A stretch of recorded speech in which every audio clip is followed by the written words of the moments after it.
Welcome. It's Indisputable. I'm your host, Richey. Good to be with you. We got a lot on the agenda today. Breaking down news of the day, I got my dear brother, David Shuster. Good to have you, man. Dr. Richey, great to be with you in person. Glad to have you here. We got a lot to cover. Let me start. Top story of the day, Texas massacre. All right? This is one of the most horrific things you will ever see. Let me be very clear about this, okay? Our leadership, our political leadership, they are feckless. You have children dead, another mass shooting. You had a mass shooting just a few days ago.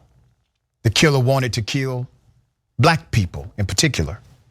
Let's put up a picture of this killer.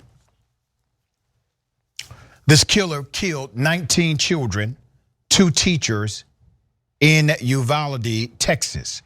This is being called a school rampage. The Instagram account is where we got that from. The Instagram account posted an image 3 days ago of 2 rifles, including what appeared to be a Daniel Defense AR-15 with a high-capacity magazine. Another image from April 28th showed someone holding a magazine. He has a fascination with guns, all right? So let's talk about that. What do you think the fascination with guns come from? Well, it's because we have a gun culture in the United States of America. A gun culture, a fascination with guns in this country. You see, there are real victims. Once again, this is not just a story. This is not just a segment. This is not normative, and you should not become desensitized to the reality of this carnage. Put up the picture of some of the victims we've been able to confirm. I want you to look at them. You can see their faces, right? You can see their beautiful smiles. They're dead. All of them are dead. You know, people have asked, and keep their pictures up, Doc, why did the death toll keep changing? The death toll kept changing because parents had to submit to DNA tests to confirm if their children were dead or not. They were not even recognizable to their own family members.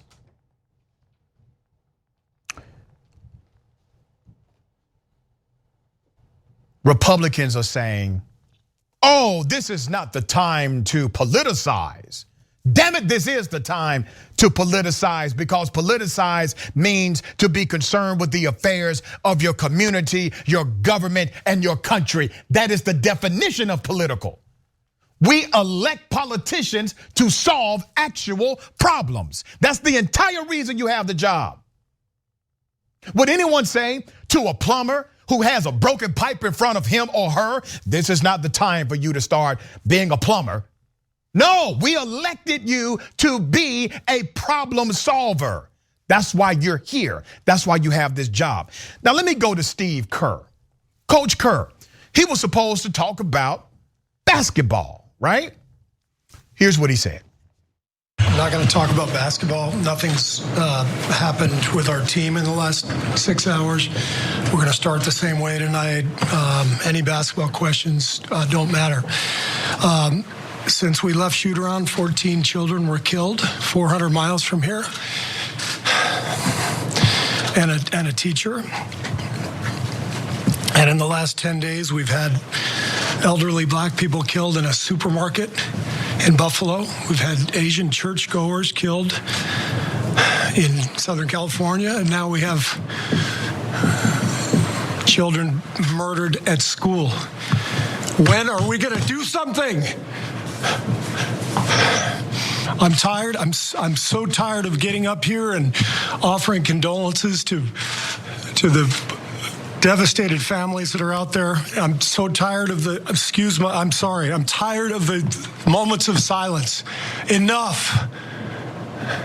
There's 50 senators right now who refuse to vote on H.R. 8, which is a background check rule that the House passed a couple of years ago. It's been sitting there for 2 years. And there's a reason they won't vote on it, to hold on to power. So I ask you, Mitch McConnell, I ask all of you senators who refuse to do anything about the violence and school shootings and supermarket shootings, I ask you, are you going to put your own desire for power ahead of the lives of our children and our elderly and our churchgoers? Because that's what it looks like.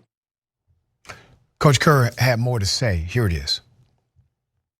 50 senators in Washington are going to hold us hostage. Do you realize that 90% of Americans, regardless of political party, want background check, universal background check? 90% of us, we are being held hostage by 50 senators in Washington who refuse to even put it to a vote, despite what we, the American people, want.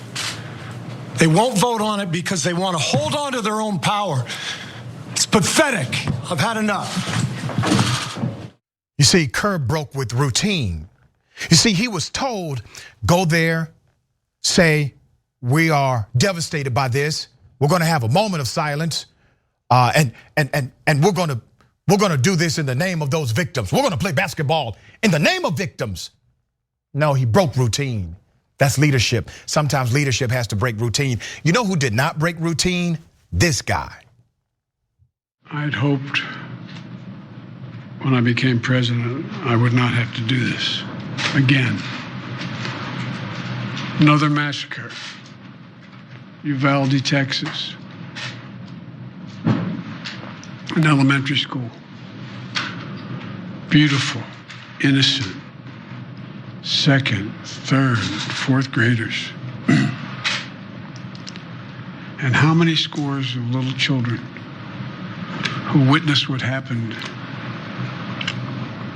see their friends die as if they're on a battlefield, for God's sake.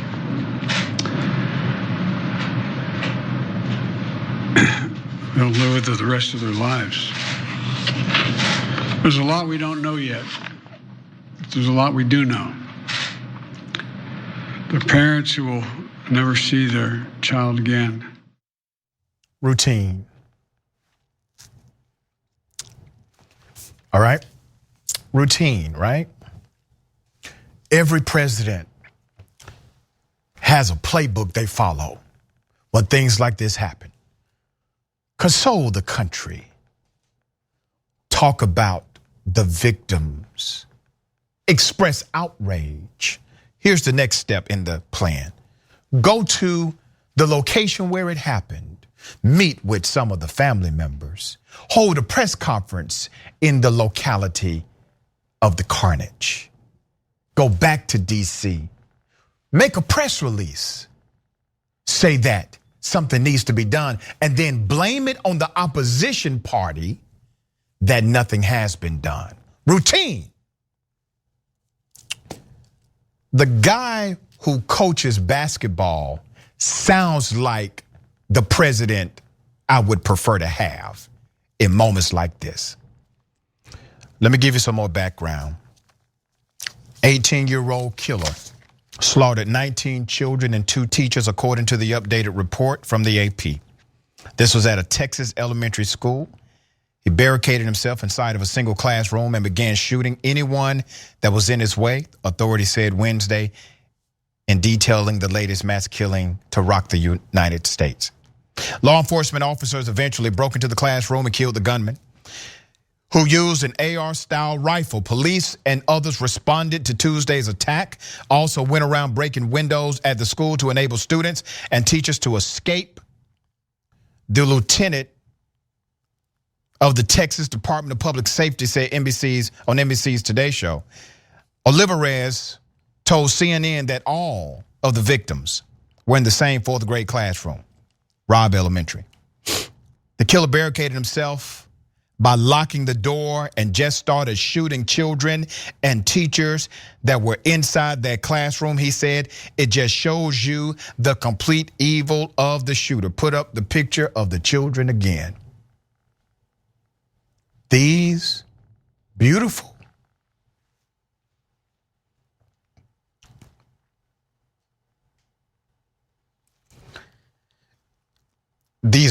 children were eradicated by a killer who purchased the weapon legally because our laws and our policies allow it.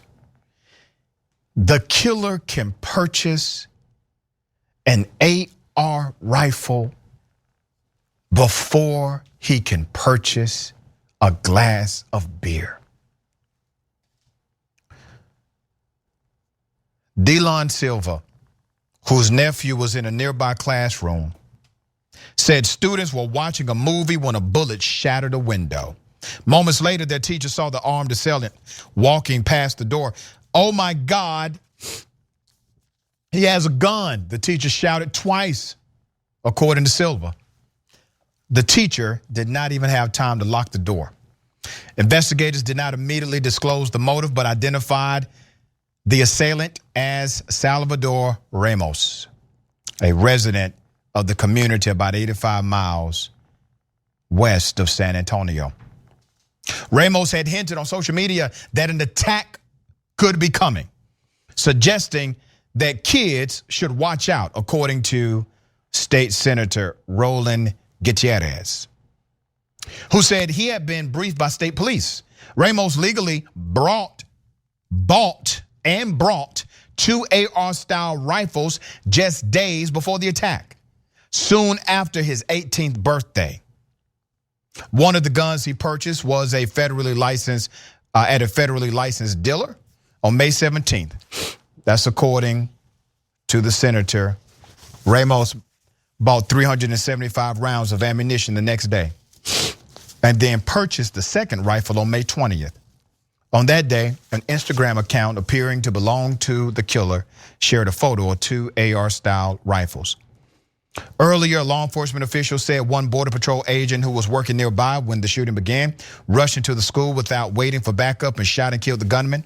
The agent was wounded but able to walk out of the school. You know, the school actually had somebody already there with a gun. That did not stop this killer. You know what could have stopped him based on the facts of this scenario? A policy that said you cannot purchase this weapon. You can't do that. We don't allow you to purchase this kind of weapon. And I know some will push back and say, well, if he really wanted to get his hands on a gun, he could have. He could have done it illegally, even if there was a policy saying he could not do so legally. Well, you're right. Okay, let's go down this rabbit hole. People can still get things illegally. The idea is to restrict it. Maybe the time it takes in order to get a gun illegally, maybe something happens in that period of time where he talks himself out of it, or somebody else talks him out of it, or perhaps he commits to trying to do the illegal thing and he's caught and arrested and apprehended in the process of trying to get an illegal firearm. But you never get to that space when you are creating laws and creating an atmosphere to literally make it easy for killers to kill. David, what are your thoughts on this? When there was an assault weapons ban, mass shootings went down. That's right. When the assault weapons ban was allowed to lapse, mass shootings went up.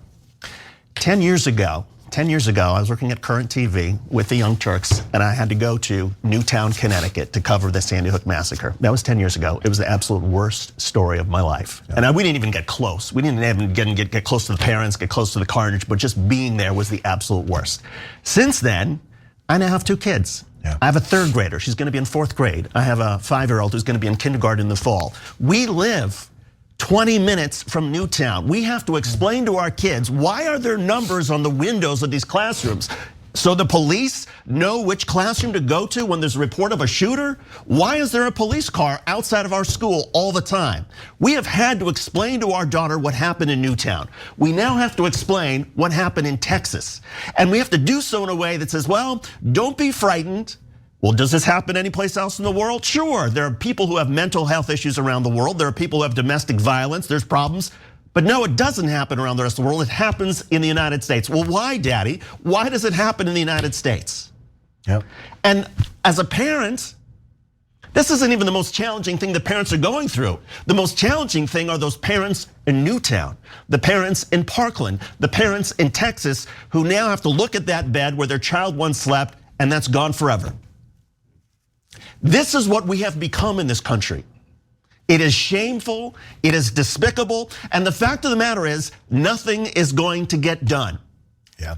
Because the Democrats don't have the courage to do anything, the Republicans aren't doing anything. Well, that's fine. If you say that we can't pass gun control, well, Republicans, what are you doing about mental health? What are you doing to make sure that when somebody is called, when the police are called to this Ramos's family home, as they were 5, 6, 7 times in the past several years, what are you doing to make sure that that gets notified to other people? Yeah. There has to be some system that you put in place to capture these red flags if you're not gonna do anything else. And that's the thing, man. The majority of America, they agree with the red flag solution. And the red flag solution is simple. If you do things, if you have a pattern of behavior that's questionable, you are now red flagged, all right? You're under investigation.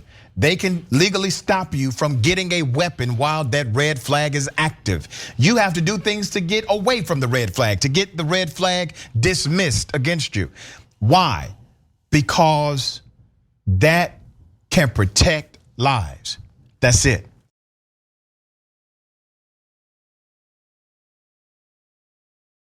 Ronnie Jackson defends guns. He blames rap music. He's not blaming gun culture. Representative Ronnie Jackson out of Texas on Wednesday defended the Second Amendment while suggesting that video games and rap music were to blame for the school massacre in his state. Here's the video. Our prayers and our thoughts are with the families there. It's unbelievable. It's just unbelievable evil. And I don't know how someone could actually do something like this. I think, there's going to be all kinds of discussions coming up, unfortunately, in the media regarding Second Amendment and regarding the other issues around guns in this country. But I think we really need to ask the question, how could something like this happen? How could somebody do something so evil? I mean, what kind of person, what kind of animal can do this? And I just think that kids are exposed to all kinds of horrible stuff nowadays too. I look back and I think about the horrible stuff that they hear when they listen to rap music, the video games that they watch from a really early age with all of this horrible violence and stuff. And I just think that, and they have this access to the internet on a regular basis, which is, is just not good for kids, I don't think. And so I don't know what's going on, but I think we need to stop at this particular point. Nobody needs to be pointing fingers too much right now. Oh, I'm pointing fingers because this is a time when you blame people and you eliminate them from the narrative of solutions because you realize that they are useless in solving an actual problem. And to the black guy who works for that conservative news outlet, bootlicker, that's all you are, sir. I remember you, I've debated you on Fox News a couple of times. I see you didn't listen to my advice whatsoever. To the elected official who decided to blame this on video games and rap music. Remember, there is no evidence whatsoever that rap music had anything to do with any of what happened. Here's the thing, they simply would like to pivot away from a solutions-based argument that connects to guns in this country. They say, well, it's gun control or it's gun restriction. Let me explain how ridiculous those terminologies are, and the right has been able to message them successfully. With every constitutional right you have is also a statutory responsibility. There's a legal responsibility to every constitutional right. We all have the constitutional freedom of speech. That speech is protected. You can use that speech in order to create danger. That speech is no longer protected. The government can penalize you now for that speech. Does anybody call that speech control? Does anybody call that speech restriction? No, we call that common sense. Just as common sense should be applied to guns in America. Ronnie Jackson endorsed by the Texas Right to Life Committee. Let's put up some of these pictures of him, Donald Trump, obviously, and him shooting a gun because that makes him an amazing person to those who are on the right. Representative Jackson introduced the No User Fees for Gun Owners Act.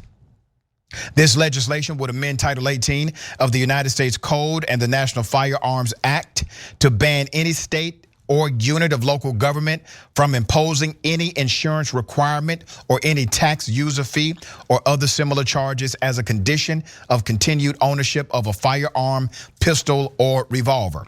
These individuals are literally creating laws in order to make it easier for people to get their hands on the most dangerous weapons known to man.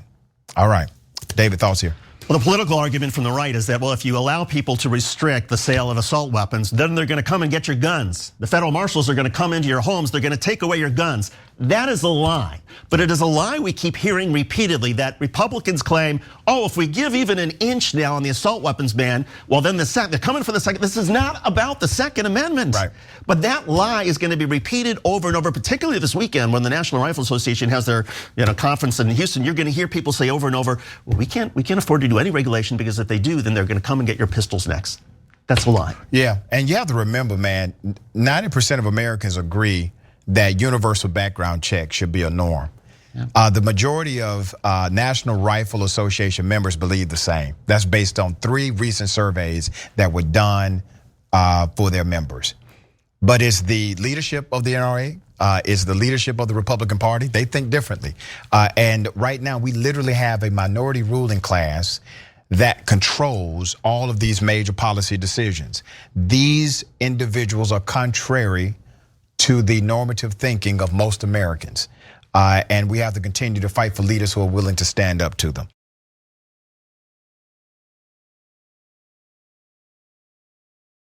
Florida lawmaker has threatened to kill the president of the United States. Let me make it very plain.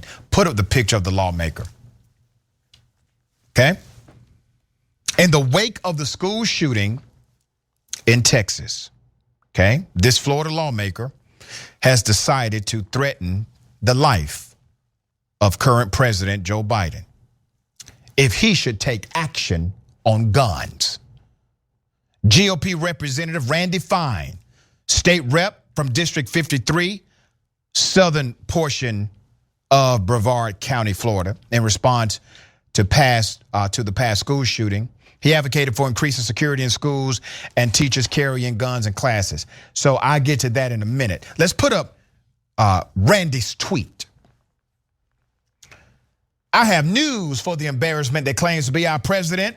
Try to take our guns and you'll learn why the Second Amendment was written in the first place. Okay. Why has he not been arrested? I'm sure he's at least on the no-fly list, right? Why is there not a full investigation from the Department of Justice? Why hasn't President Biden spoke to this directly? This is a threat, is it not? Let me talk about a policy dynamic that this individual brought up about teachers carrying guns. This is one of their solutions, right? Guns everywhere, more guns, more guns, more guns. Well, the reality is that policy will not work. Number one, the majority of teachers do not want to carry guns. Number two, the majority of school administrators do not want their teachers carrying guns. Number three, the majority of parents do not want teachers carrying guns. Number four, the majority of Americans do not want teachers carrying guns. Number five, the majority of students do not want their teachers carrying guns. Number six, insurance companies will not insure school systems where teachers are allowed to carry guns. Number seven, legislation that has been passed previously that would allow teachers to carry guns. Well, that legislation in many instances was overturned by other courts. So this is one of those solutions they throw out. It's not really a solution. It's meant to appease people for a moment so that those on the right can say something like, well, there are solutions on the table that we're not trying right now. Well, what about this solution? There's a guy that literally said we need to create booby traps inside of schools in order to trap gunmen. That was an actual recommended protocol to stop a mass shooting in a school. Thoughts? It's insanity. It's insanity. And even if they do want teachers to carry guns, okay, well, does this guy have a plan for how you're gonna train the teachers? Does he have a plan for how he's gonna pay for the teachers to get these weapons? Does he have a plan for how he's gonna safeguard these weapons so that other students don't get in there? And that's the problem with these ideas. Republicans come up with what sounds like maybe to them and to their audience, a reasonable solution, but there's no follow through. There's nothing to support, well, here's how we're gonna do it. And that's how you know that these are simply, this is empty rhetoric. It doesn't have any meaning. It's just simply playing to their base. And again, this guy goes right to this idea that Republicans continue to lie about, that they're coming to take away your guns, even if we do something like ban assault weapons. And that is misleading to people. It's lying to the American people, and it's endangering all of our kids. That's right. And here's the thing, your right to bear arms is not your right to bear a bazooka. We're talking about extreme carnage here. We're talking about weapons that are not utilized for lawful purposes. We're talking about 18-year-olds getting their hands on weaponry without any level of training or vetting or requirement from that particular locality, all right? That state government has said, oh, free for all. You can do however you want to do it. And let me tell you, this has nothing to do with the Constitution. They keep saying this is about the Constitution and freedom. Bearing arms is a constitutional right. No mistake about it, it's in the Constitution. I got some problems with it, but it's in the Constitution. Voting is a right as well. The Constitution protects your right to vote. You literally have the same body, the same political body, constantly passing laws to make it easier to obtain one right and harder for the other. All right, we got more on the other side. It's indisputable. Stick and stay.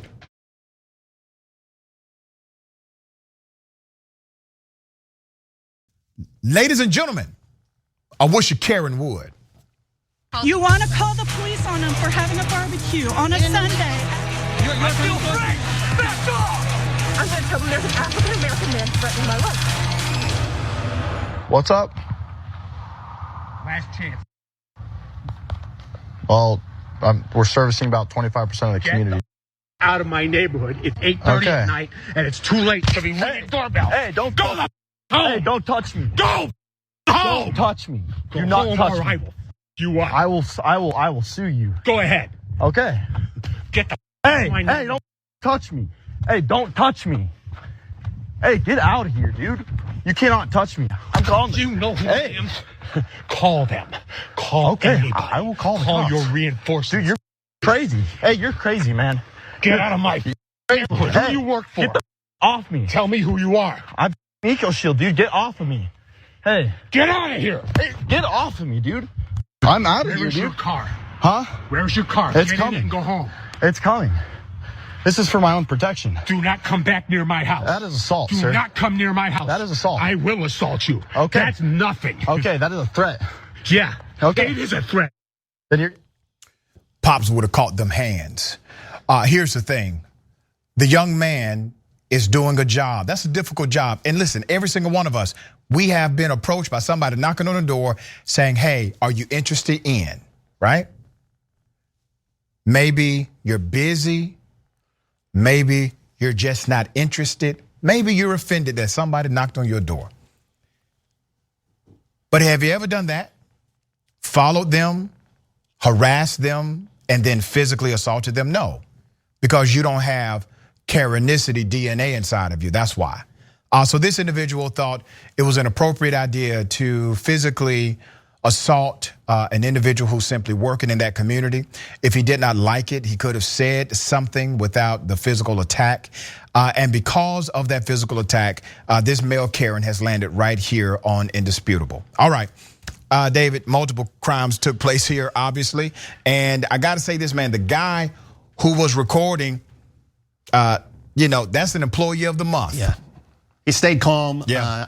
We all get phone calls all the time, spammers trying to sell us stuff, people coming to our door. If you don't want it, don't answer the phone, don't pick up the door. I think the unfortunate thing is if this guy were to actually be charged with a crime with assault, he could probably get out of it by reason of not guilty by reason of insanity, because who would do this not wearing any shoes, not wearing any socks? He was barefoot. barefoot. All the other guy had to do, the salesman could have just stomped on his feet and said, oh yeah? Yeah. I mean, people just don't think. And if you're one of those people if you don't think and you just know you get angry, stay inside, stay at home. I'm glad that the worker is okay, but obviously this kind of reaction cannot be tolerated, and so we provide a mirror for reflection and possible correction. Okay, I got something for everybody. Double dose. You want to call the police on them for having a barbecue on a Sunday. I feel free! Back off! I'm going to tell them there's an African-American man threatening my life. Pooped in my driveway and I have it on video? I have it on video. I did not.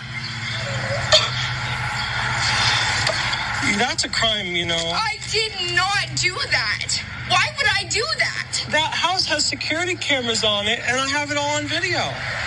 You pooped in front of the blue truck. No, I have not. Well, that's not what the camera says. You look just like the person on camera. Can I see this video? It's on a hard drive. I can bring the laptop later. Okay. Or you can come back.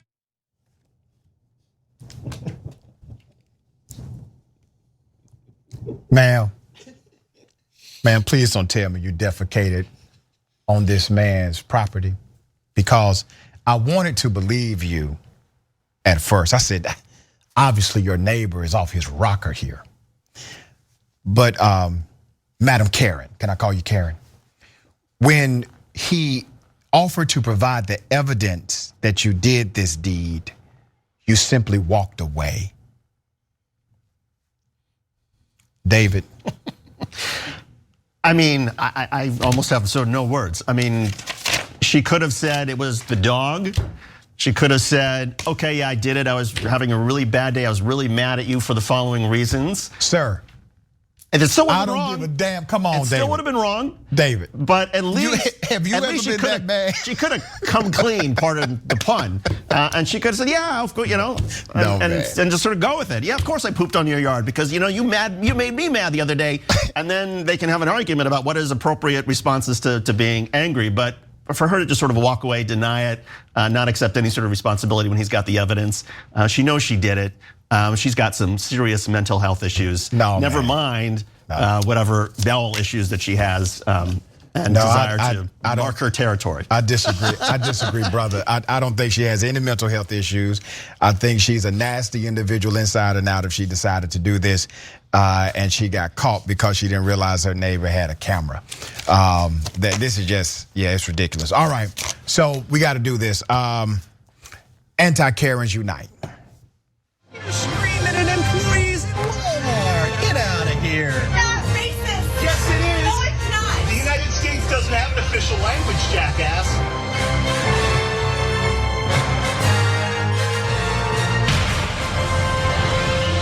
Unbelievable.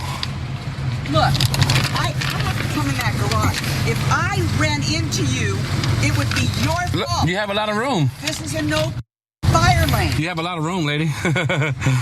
We're waiting for somebody to come out. You know what I'm saying? She's right there. You ain't gotta be disrespectful like. You're not supposed to be part, bastard. This is crazy. Look at this Karen stuff, y'all. Look at Karen. Look at this. This is crazy. Because you are not supposed to. You know you're not supposed to be parked here. What does that sign say? Can't you read? Are you stupid? Who do you think you're talking to? I don't give a either. Can you just go and leave us alone, please? This is crazy. You do that. No, I said you better call the cops. Look, I think it's a good idea. there's a lot of room right here, lady. Yeah. Everybody can get through. Look. That's not the problem. I know. 10 people drove. We're waiting on her. Look, we're waiting on her. You're the only person that said something. We're waiting on her to come down. Oh, stop acting like this look. Goddamn top. Look at, ma'am. We're delivering her car to her. This lady right here. No, I live here. This lady live right here. This is her car.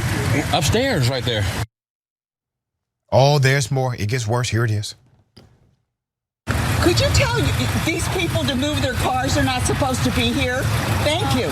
I can't even get in my garage most of the time. Wow. And they're acting like a bunch of too. Would you get please? You've been living here for a long time. You know better than this. You don't need to be rude. You're rude too. You. Don't worry about it, bro. Just leave it. Just leave it. You call me a whore? I'll We're call almost, you a son of a bitch. We're almost done already. We're almost done. Yes. I don't know who you think you are. You don't live here. It's okay. That's okay. I pay my bills here. You don't. It's okay, ma'am. Oh, yeah? You're delivering the car from where? Because I want to know where. We're delivering a car from an auction. I know. Who's he? Does he work for you? Don't worry about it. That son of a bitch. Don't worry about it, ma'am. Get either. Come on. Don't you talk down to me, you son of a bitch. Just let her be on one. Get her out of here right now. Okay, Karen. Come on. Okay, Karen. You better clear out. The cops are on the way. Jesus Christ. Better do nothing. Yeah, so you got Karen, you got a backup Karen, and then you have the anti-Karens all in one situation. Okay, So the Karenicity runs deep in this one. Obviously, she doesn't like that they were parked somewhere temporarily. The extreme reaction shows her level of privilege, her status, or at least her perceived status. Even when it is revealed that they are there to do legitimate business with one of her actual neighbors. By the way, this Karen said they were lying at first. Even when it is revealed, okay, wait a minute.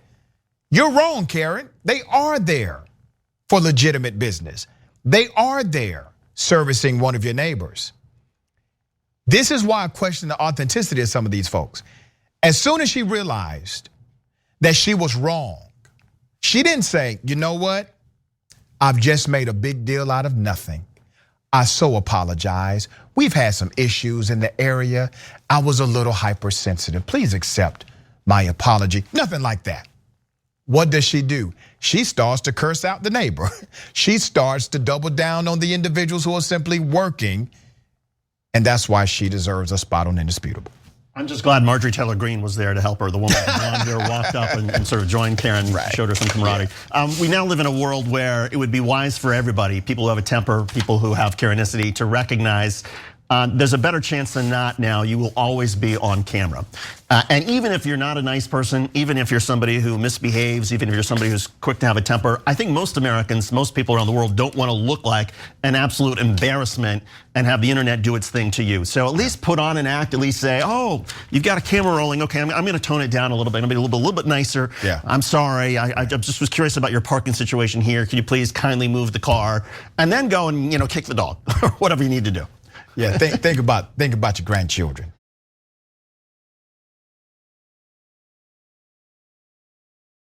So I did predict this. A guy who can barely put together an intelligent sentence has now won the GOP primary in the state of Georgia for the US Senate. He won the Republican primary. He will face off with Reverend Raphael Warnock, US Senator currently.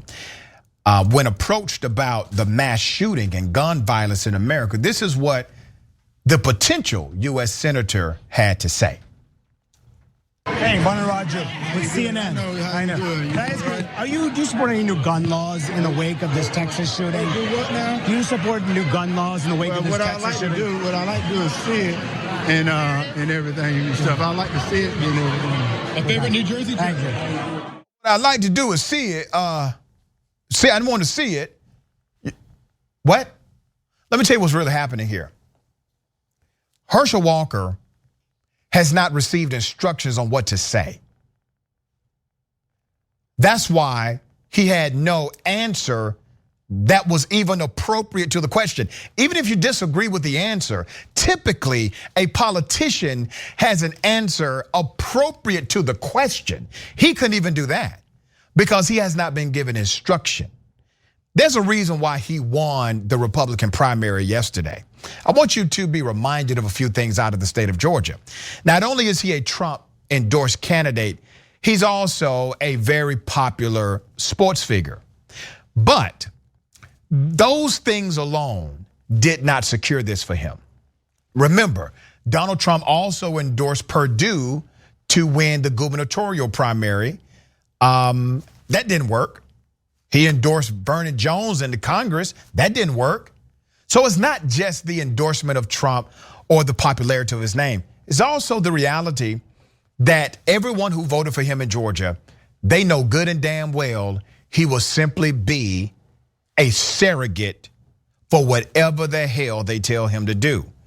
He has no backbone. He has no integrity.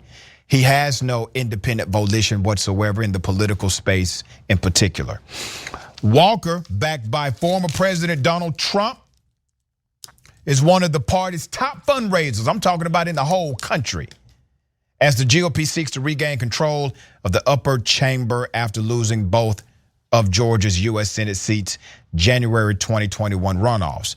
The first-time candidate celebrity status and a campaign that has largely avoided public events and non-friendly media interviews prevailed in a crowded six-way race to face Democratic Senator Raphael Warnock in November. So let me remind people of how Herschel won. Herschel Walker beat a lot of Republicans. One of those Republicans is the Commissioner of Agriculture, already a statewide elected official. He slaughtered him. He beat a current statewide GOP elected official with ease. He never participated in a debate. He never engaged in a serious interview. All of his lies about graduating from college, top of the class, his issues with his background, his issues with his businesses, all of that was well known to everybody that voted for him. Now you may say, well, in a general it would be different because obviously this guy compared to Raphael Warnock, come on, right? Okay, I want you to remember that GOP turnout in the Georgia primary was 3 times higher than Democratic turnout. That means that they have a hyper turnout. Typically when a primary has a hyper turnout, it translates into a hyper turnout for Democrats. Now, why do you think Democrats had such a low turnout? Could it be because Democrats or those who vote left-leaning are not excited? Could it be because the popularity or the brand of DC and Biden and Harris not great right now among those on the left? Yes, all of that becomes an anchor to the ship in the political world. All right, David, thoughts? I'm still happy that Herschel Walker's the nominee because I think Republicans, you know Georgia better than anybody else. Republicans have been counting on picking up the Georgia Senate seat as part of their math for regaining control of the US Senate. Same thing with Pennsylvania. When you look at what the Republicans have done with their nominees in Pennsylvania and in Georgia and the strong candidates the Democrats have, I think the odds keep going back towards Democrats maintaining control of the US Senate and possibly expanding it. Yes, there's a lot of work the Democrats are still gonna have to do with a Herschel Walker who's not gonna participate in debates, who's not gonna say much, and he's gonna simply get to try to define Warnock as some sort of extremist. Democrats still have got to get the message out about Herschel Walker, but I think Democrats should be pleased when they see a guy like Herschel Walker win the nomination to be the Republican nominee for US Senate in Georgia. I would be more comfortable with that analysis if Georgia was actually a blue state. I think there's an assumption that Georgia flipped blue as, obviously there was a lot of propaganda that said, we flipped Georgia, all right? That was the national narrative. Georgia has not flipped. Georgia happens to have 2 United States senators that are Democrats, John Ossoff and Raphael Warnock. Both of them are dear friends of mine, but Georgia has not flipped. Remember, Georgia still has a Republican governor, Republican lieutenant governor, Republican secretary of state, a Republican House, a Republican Senate. It still is majority Republican with their county commissioners, the sheriffs, and the list goes on and on. How did Ossoff and Warnock win? They won because of a few dynamics. Number one, you actually did have hyper turnout of Democrats. You had an excited base. You also had a depressed base with Republican voters in Georgia because Donald Trump and his surrogate said things like the election is rigged. They said this during the runoffs. They said don't vote until there's an audit because these Chinese voting machines are rigged. All right, that created, according to the survey that was done after the election, that created a 4% drop in conservative participation. Warnock and Ossoff won within those margins of the people that were conservatives who stayed home. They're not making that mistake again. So they got some work to do. Democrats have a lot of work to do to make sure they can defeat a person that once again has absolutely no backbone whatsoever. He'll fit right in to DC.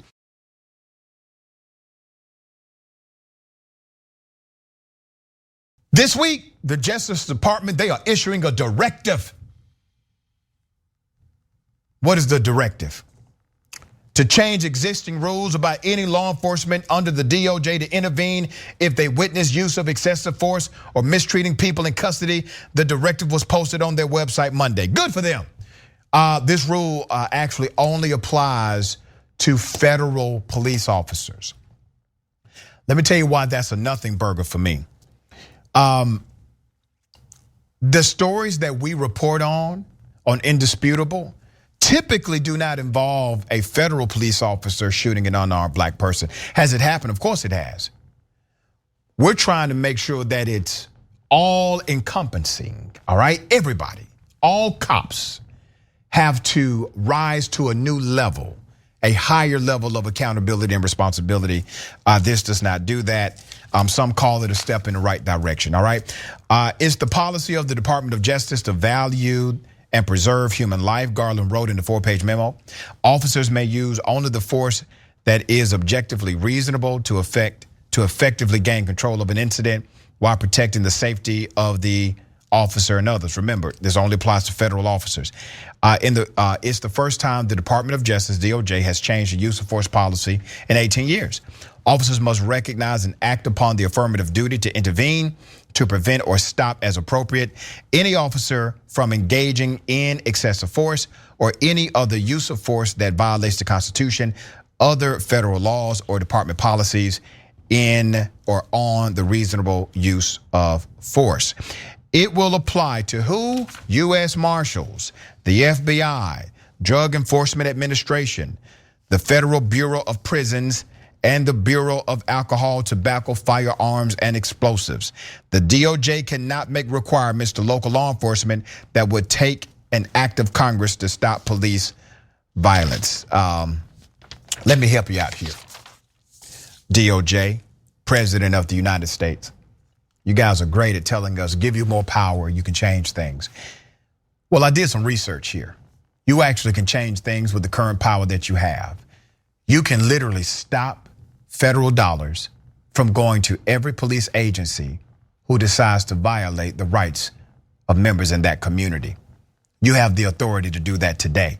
It does not require an act of Congress.